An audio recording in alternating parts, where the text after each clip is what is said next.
Hi everyone, this is Mujibur Rahman. Welcome to VTeach24.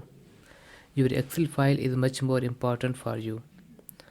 You want to secure it and prevent to unauthorized users from opening or modifying a workbook file. So don't worry, in this video I will show you that how to encrypt an Excel file with a password. Without wasting much of your time, let's start. Open up Excel file which you want to protect. I am going to protect this workbook. First click on the file menu. In File tab, select the option Info.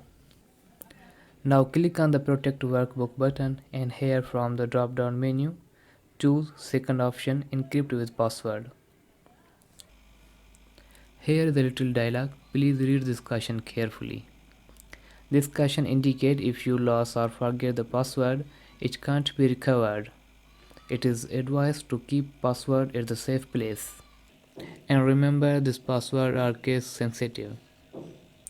Now enter your password and click on OK. Re-enter the same password and click OK again.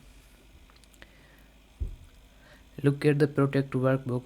The status has changed. The password is required to open this workbook. It means now this workbook protect with password. Now I am gonna close Excel document because I will show you that it's working or not. Before closing, I want to save this document.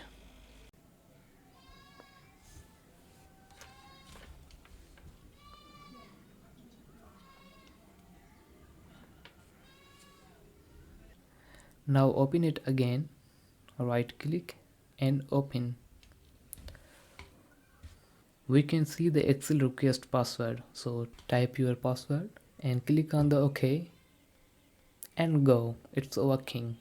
So it is very easy to set a password to your Excel document. Please give this video thumbs up. Thanks.